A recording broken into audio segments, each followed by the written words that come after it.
ነገደ ቆመ ማእከለ ባሕር ገባ ወወፃ በሰላም። አባቶቻችን እዚህ ከቆምንበት ጊዜ ጀምሮ ሲጀምሩት የነበረው መዝሙር 99ኙን ነገደ መላእክት ትቶ ወደ ባህር መካከል ገባ የሚል ትርጉም ያለው መዝሙር ነው ሲዘምሩልን የነበረ። ለአባቶቻችን ቃለ ሕይወት ያሰማልን፣ ሊቃውንቱን ያቆይልን። ክቡር መላከ ሰላም ባህሩ ሙሉ ዓለም የደብራችን ዋና አስተዳዳሪ፣ ክቡር መጋቤ ሃይማኖት እና ሌሎችም ሊቃውንተ ቤተ ክርስቲያን፣ የተወደዳችሁ የእግዚአብሔር ቤተሰቦች እንደምን ዋላችሁ? ደክሟችኋል። እንደምን ዋላችሁ? እንኳን አደረሳችሁ። የበዓሉ ፍጻሜ ላይ እየደረስን ነው።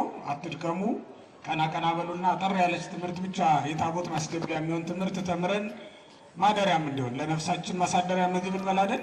ለነፍሳችን ማሳደሪያ የሚሆን ጥቂት አጠር ያለ ቃል እግዚአብሔር ተነጋግረን እንጨርሳለን ማለት ነው። 99ኙን ነገደ መላእክት ትቶ በባህር መካከል ገብቶ ቆመ፣ ከዛም በሰላም ወጣ የሚል ዝማሬ ከቅዱስ ያሬድን ወስደው ሊቃውንቱ ሲዘምሩ ነበር።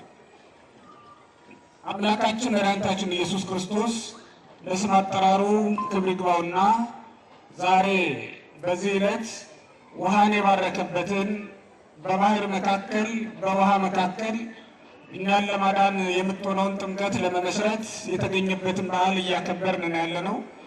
በነገራችን ላይ ዛሬ የምናከብረው በዓል አምላካችን ኢየሱስ ክርስቶስ 30 ዓመት ከሞላው በኋላ በ30 ዓመቱ የተጠመቀውን ጥምቀት ነው የምናከብረው።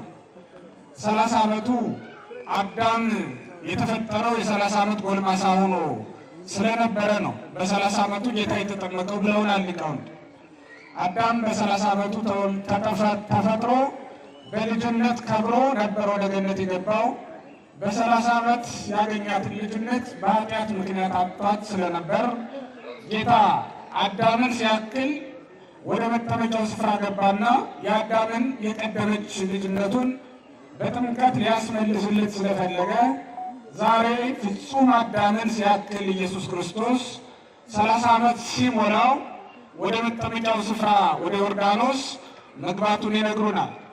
ያውም 99ኙን ነገደ መላእክት በሰማይ ትቶ ከሰራዊተ መላእክት ከሊቃነ መላእክት አንዱን ላስከትል ሳይል ወደ ዓለም መጣ።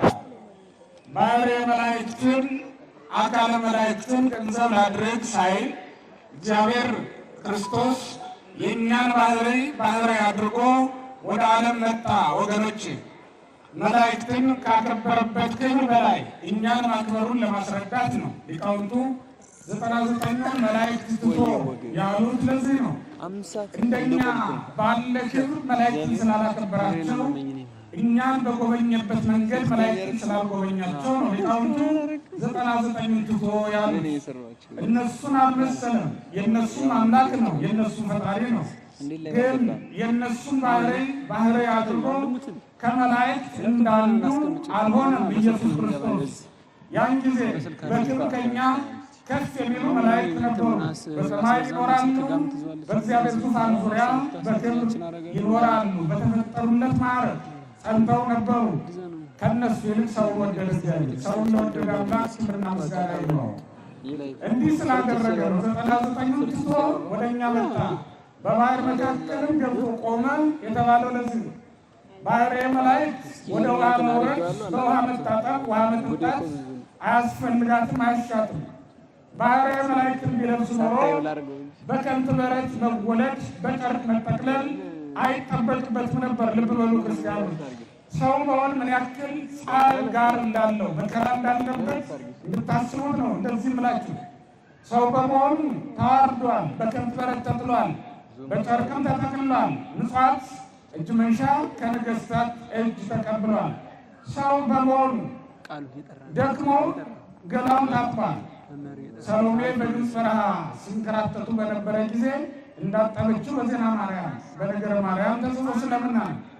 ሰው በመሆኑ ምክንያት ዛሬም ወደ መጠመቂያው ስፍራ የቀደሙ አባቶች እንደተጠመቁት ለቀደሙ አባቶች በንጹህ እረጭባቸዋለሁ ብሎ ረጫችኋለሁ ብሎ ቃል እንደገባ በንጹህ ውሃ ወደሚረጩበት ስፍራ እሱም ራሱ ገባ።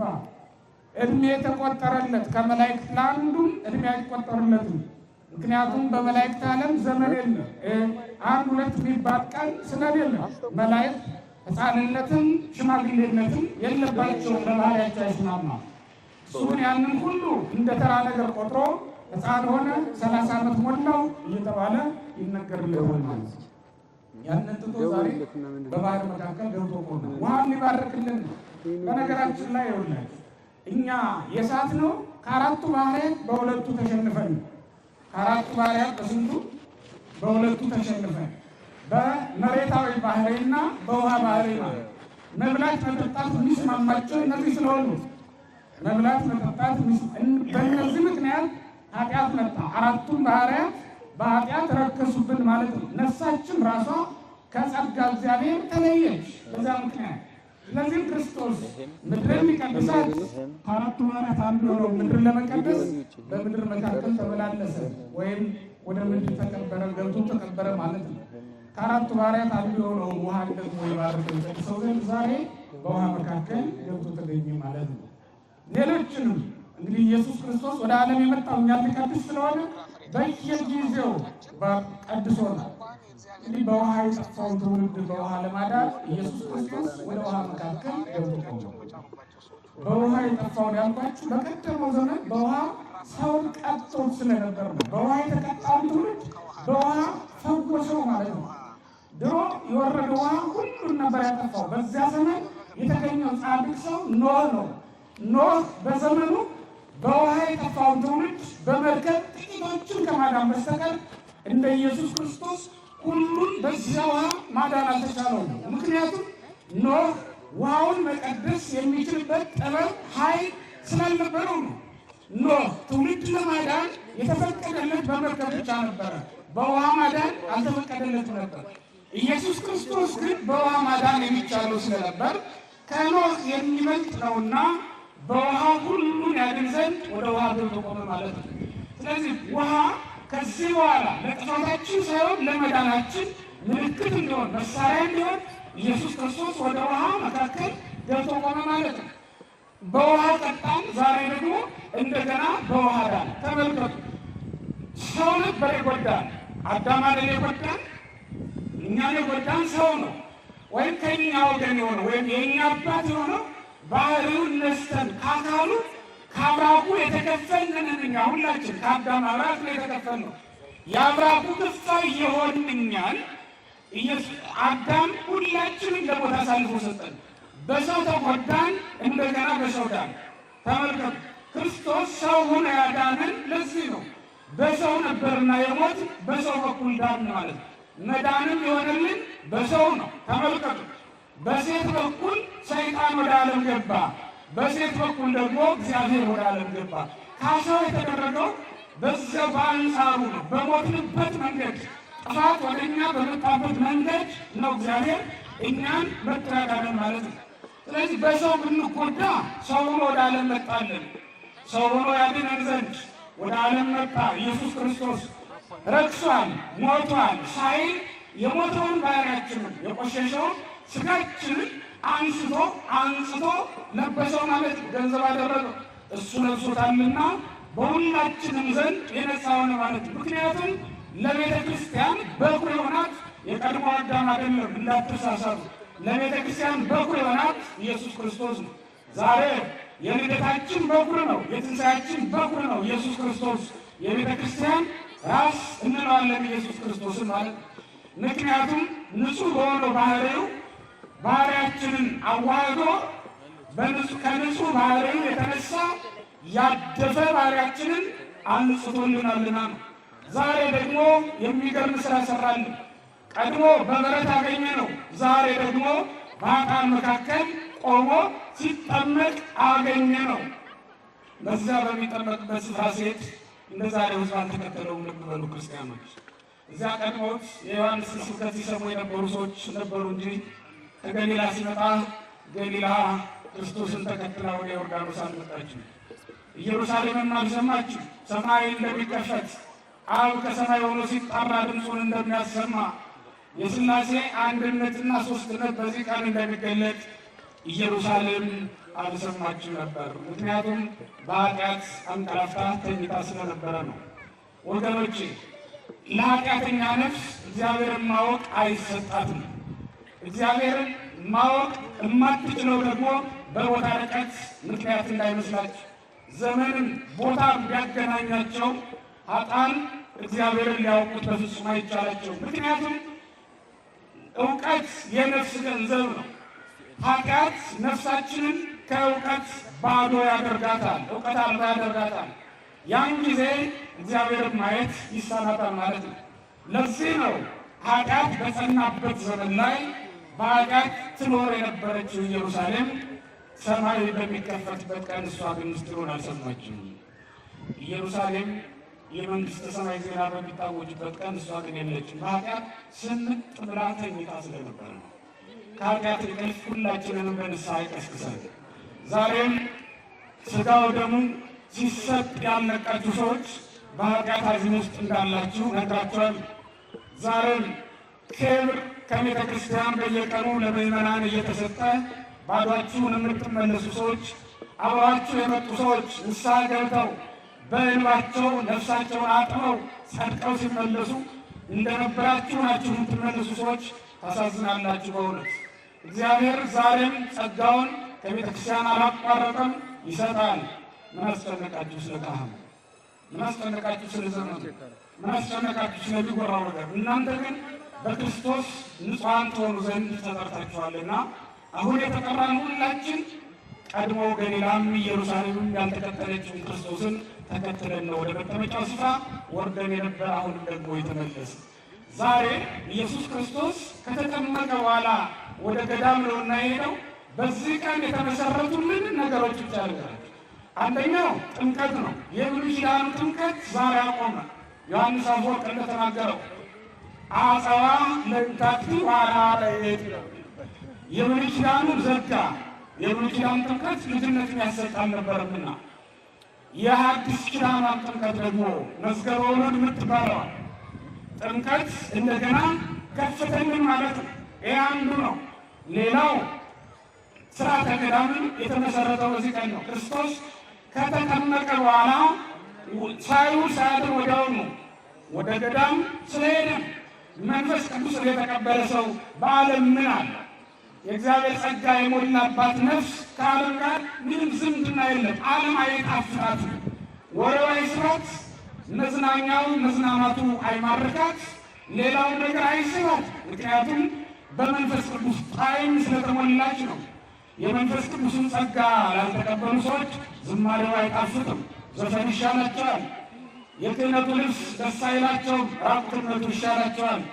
ማሸብሸቡን አይማርካቸውም፣ ዳንሱ ይሻላቸዋል፣ ይመርጡታል። ለምን? ከመንፈስ ቅዱስ ጸጋ ስለተለዩ ጣዕሙ ስለሚያርቅባቸው ነው። ለታመመ ሰው አጣፍጣችሁ ሰርታችሁ ብትሰጡት ምን ያደርግልታል? አይጣፍጠው። ከምግቡ ጣዕም ስለሌለ አይደለም፣ እሱ ራሱ በበሽታው ስለተያዘ ነው።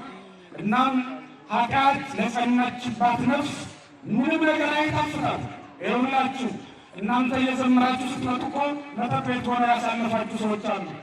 እናንተ እያሸበሸባችሁ እኮ ሆቴል ላይ ሆነው የቀረጿችሁ ሰዎች አሉ። ክርስቲያኖች ናቸው፣ ግን የሉም፣ በአገልግሎቱ አልተሳተፉም። ወገኖቼ ክርስቶስን በስም ሳይሆን በግብር መሳተፍ ግድ ይላል። በስም የተጠሩ በጉባኤው የዋሉ እነ ይሁዳም ነበሩ፣ ሌሎችም አሉ በስም የማናውቃቸው፣ ግን ለልጅነት የበቁ በግብር እሱን የመሰሉት ናቸውና በግብር ልንሳተፍ ይገባናል።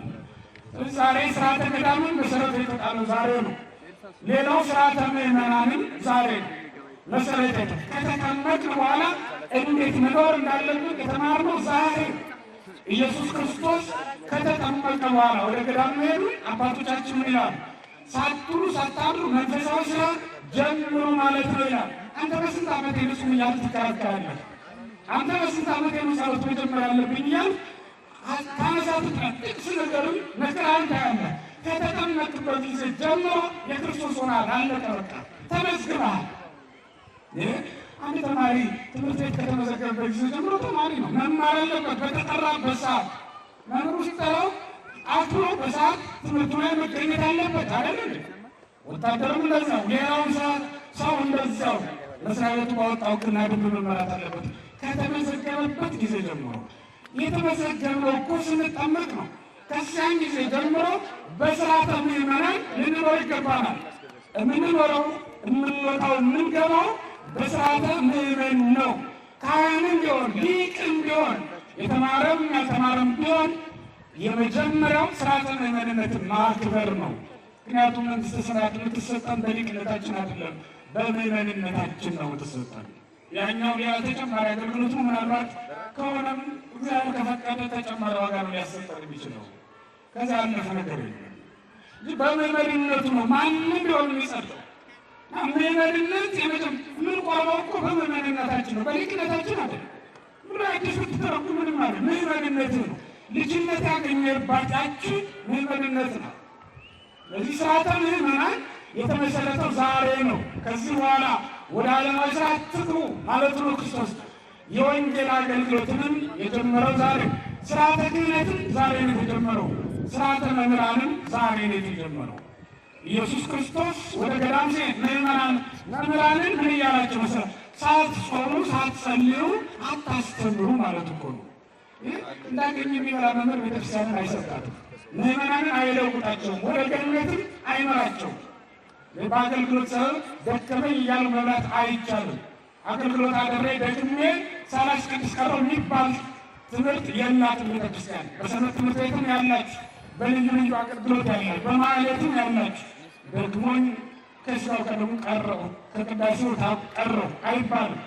ቅዳሴውን ለሁሉም ተሳትፎ እንዲኖረው ተደርጎ የተሰራው የመጨረሻው የመንግስተ ሰማያት መግቢያ መንገዳችን ስለሆነ የመጨረሻው ስለሆነ ስለዚህ ምንም ቢሆን ስርዓተ መምህራንም ስርዓተ ክህነቱ ዛሬ ነው የተሰራው። ካህናትም የክህነት አገልግሎት የሚሰጡት ከጾም ከጸለዩ በኋላ ሳይጾም ሳይጸልይ የሚያስተምር የሚመክር የንስሐ አባት የሚሆን ካህን እንዳይኖር ነው ክርስቶስ ዛሬ ወደ ገዳም ዕለቱን ሄደው። ለዚህ መንፈሳውያን ሳትሆኑ መንፈሳዊ አገልግሎት አትስጡ ማለት ነው ክርስቶስ። መንፈሳውያን ሳንሆን መንፈሳዊ ትዳር እንመሰርታለን። መንፈሳውያን ሳንሆን በመንፈሳውያን ተቋማት ገብተን እናገለግላለን። እኛ ምናይ ሹመቱን፣ እኛ ምናይ ሀብቱን፣ እኛ ምናይ በሰው መካከል ያለውን ዝናውን መታጀቡን እንጂ እኮ ወገኖቼ ጸጋ እናገኝበት ከተባለ መንፈሳዊ ሳይሆኑ ምንም ነገር መስራት አይቻልም። ምንም ራስን መንፈሳዊ ማድረግ ይገባናል ማለት ክርስቶስ ይህን ስርዓት ሁሉ ዛሬ ነው የሰራለን። ለዚህ ሁሉ መሰረት ስለሆነ ነው ዛሬ ህድግን ረሰ ከመንፈስን ኩሎ ጽድቅ ያለው ክርስቶስ። ጽድቅን አንድ ጊዜ ልንመሰረት ይገባል፣ ልንፈጽማት ይገባናል ያለው ለዚህ ነው። ዛሬ ነው ጽድቅን በሙሉ የመሰረታትና ለቤተ ክርስቲያን የሚያስፈልገውን ስርዓት በሙሉ የሰራልን ዛሬ ነው። ለመላእክት የሚያስፈልጋቸው አልነበረም። ምክንያቱም መንፈሳውያን ናቸው። ምክንያቱም እነሱ ከአገልግሎት ያልተቋረጡ ናቸው። እነሱ እንዳቅልጠቅ የሚያስታቸው ፍጥረታት አይደሉም። እነሱም ድካም ዓለም ስባ በድካም የምታሰጥናቸው አይደሉም። ስለዚህ ለመላእክት የሚያስፈልግ አልነበረም። ለሰው ነው የሚያስፈልገው። ለሞተው የሰው ልጅ ሕያው የሆነ ክርስቶስ መጥቶ ይህን ሁሉ ስርዓት ሰራ። ስርዓት አፍርሰን ነበርና ወደዚህ ዓለም የመጣ ነው። በስርዓት እንደገና መለሰን። ልብ በሉ፣ አዳም ስርዓት ነው የጣሰው፣ ትእዛዝ ቀኖና ነው የጣሰው። ቀኖና መጣስ ሃይማኖት ቢኖርህም ሊያድንህ አይችልም። ቀኖናን እንደ ቀላል ነገር እንዳትቆጥሩት ወገኖቼ። ቀኖና መጣስ ሃይማኖት እንደ መካድ ይቆጠራል። በክብር መካድ እኮ ነው። ሲጀመር አዳም እግዚአብሔርን ክጄዋለሁ ብሎ ነበር አላለም። በቃ ትእዛዙን ነው የጣሰው። ትእዛዝ ከጣስክ በክርስቶስ በጌታ በማመን ነው መጽደቅ ብሎ የሚያወራ ማን ነው? በጌታ ያመነ ሰው ሲጀመር ያለ ልክ ይበላል ይጠጣል። በጌታ ያመነ ሰው ሲጀመር ያለ ስራ ይኖራል። በጌታ ማመናችን ታዲያ በምንድን ነው የሚታወቀው? በስራ በመኖራችን አይደለም። በጌታ ነው አይደል? ሐዋርያት መረባቸውን መርከባቸውን ጥለው የተከተሉት በጌታ ስላመኑ አይደል እንዴ? ለአንበሳ የተጣሉት፣ በእሳት በስለት የተገረፉት፣ መከራ ያዩት የተቀበሉት በጌታ ስላመኑ አይደል? በጌታ ያመነ ሰው ሰነፍ ነው ያለ ማን ነው? ተኝተህ በጌታ ማመን ያጸድቀኛል እንድትላል እንደዚያ የሚባል ነገር የለም። ቀኖናችንን አክብረን ስርዓታችን ጠብቀን ልንሄድ ይገባናል። ያውም ዓለመ መላእክትን ትቶ ባህረ መላእክትን ባህረ ናድር ሳይል ወደኛ መጥቶ ይህን ሁሉ ስርዓት ሰርቶልናል ኢየሱስ ክርስቶስ። ስለዚህ ነው ሊቃውንቱ ሀዲጎ ተስፋ ወተሳከመ ገበያ ያሉት። እንግዲህ በእውነት ወገኖች ዛሬ ከገሊላ ወደ ዮርዳኖስ እንደሄደ እኛም ወደ መጠመቂያው ስፍራ ወርደን ነበር። ከዮርዳኖስ ደግሞ ወጥቶ ወደ ገዳም እንደተመለሰ እኛም ገዳማችን ይቻላለች ወደዚህ ወደ ተቀደሰው ስፍራ መጥተናል። መንፈሳዊነትን ወደ ተማርንባት፣ ስጋውን ደሙን ተቀብለን መንፈሳዊ መብልና መጠጥን ወደ ቀመስንባት፣ መንፈሳዊ ምስጢር ወዳገኘንባት፣ በመንፈስ ከእግዚአብሔር ጋር ወደምንገናኝባት ስፍራ መጥተናል። የእናንተ ገዳመ ቆሮንቶስ ይሄ ነው። በዮርዳኖስ ከተጠመቃችሁ በኋላ መንፈስ ቅዱስን በዮርዳኖስ ከተቀበላችሁ በኋላ የምትኖሩበት ስፍራ ይሄ ነው ወገኖቼ። የልባችሁ መኖሪያ በዚህ ሊሆን ይገባል። ክርስቶስ በውሃ እንደተጠመቀ ቅድም በውሃ ተጠምቀናል፣ አሁን ደግሞ በላብ ተጠምቀናል። በደም ተጠምቆ ላዳነን ክርስቶስ በላብ ብንጠመቅ ይበዛል። እሱ አሁን እናንተ ላይ ላብ ወዝ እንደሚታየው በሱ ፊት ደግሞ ይታይ የነበረው ደም ነበር በዕለተ ዓርብ። እንዲህ ሆኖ ላዳነን አምላክ ብንደክምስ በእውነት ለዚህ ድካማችሁን ይቀበለዋል እግዚአብሔር። ግን እናንተ አታድንቋት። ስለ ክርስቶስ ስለ እግዚአብሔር ብላችሁ እንደደከማችሁ አታስቡ። በቃ ከዚያውም ላይ ስጋዊ ደስታ እንዳይሰማችሁ አደራ። በዝማሬውም ስጋዊ ደስታ ከተሰማችሁ አቁሙት። በከበሮ መምጣቱም ስጋዊ ደስታ ከተሰማችሁ አቁሙት። እንደው እንደ ዳንስ እንደ ዳንኪራም ሊሞክራችሁ ስላላችሁ በወገባችሁም ሰበር የምትሉ ሰዎች አላችሁ። ስጋዊ ደስታ ሲሰማችሁ ወደ አሁኑ አውልቃችሁ ጣሉት፣ አትሰሩበትም። ምክንያቱም ይሄ በመንፈስ የምትደሰቱበት አገልግሎት ስለሆነ ስጋዊ ደስታና እዚያው በዓለም ደግሞ እናገኛለን። ስለዚህ የትኛውም አሁን ያገለገለን ነው አገልግሎት መንፈሳዊ ዋጋ የምንቀበልበት ነው። መንፈሳዊ ዋጋ መንፈሳዊ ጸጋ የምንቀበልበት ያድርግልን። በጥምቀት ዳግመኛ የወለደን በስጋ ተወልዶ እኛን የመሰለን አምላካችን እግዚአብሔር ለስም አጠራሩ ክብርና ምስጋና ይግባው። እንደ ዛሬ ሁሉ የዛሬ ዓመት ያድርሰን በሉ። ሁላችሁ እንደ ዛሬ ሁሉ በሉ። የዛሬ ዓመት ያድርሰን። ከእኛ መካከል አንዱም ሳይሆን ሁላችንንም ያድርሰን። ማንም እንዳይሞት እያልኳችሁ አይደለም። እኔ ቢሞት ችግር የለብኝም። ግን በኃጢአት ከእኛ ማንም ሳይለይ ነው ያልኳችሁ። በክህደት ከእኛ ማንም ሳይለይ የዛሬ ዓመት ያድርሰን። በሞትማ ችግር የለውም። ምክንያቱም በሰማይ ያለችው ቤተክርስቲያን በዚህ ካለችው ቤተክርስቲያን ጋር አንድ ናቸው። ለሞተ ሰው አናለቅስም። ኃጢአት ለሚሰራና በክህደት ከእኛ ለተለየ ሰው ግን እናለቅሳለን። ምክንያቱም በሰማይም ካለችው ቤተክርስቲያን ስለተለየ ነው። ለዚህ እናዝናለን። ስለዚህ ማንም ከእኛ እንዳይለይ ስላችሁ ገሌ የነበረ ሞተ እንዳትሉ አይደለም፣ ወይም እንደው ሞት እንዳይመጣባችሁ አይደለም። በክህደት በኃጢአት ከእኛ ማንም ሳይለይ ነው ያልኳችሁ። እንደውም የወጡትንም መልሰን ጨምረን በስተን እንድንገኝ እግዚአብሔር ይርዳን። ሁላችንንም የዛሬ ዓመት ያድርሰን። እግዚአብሔር ይስጥልን። እግዚአብሔርን አመስግኑ።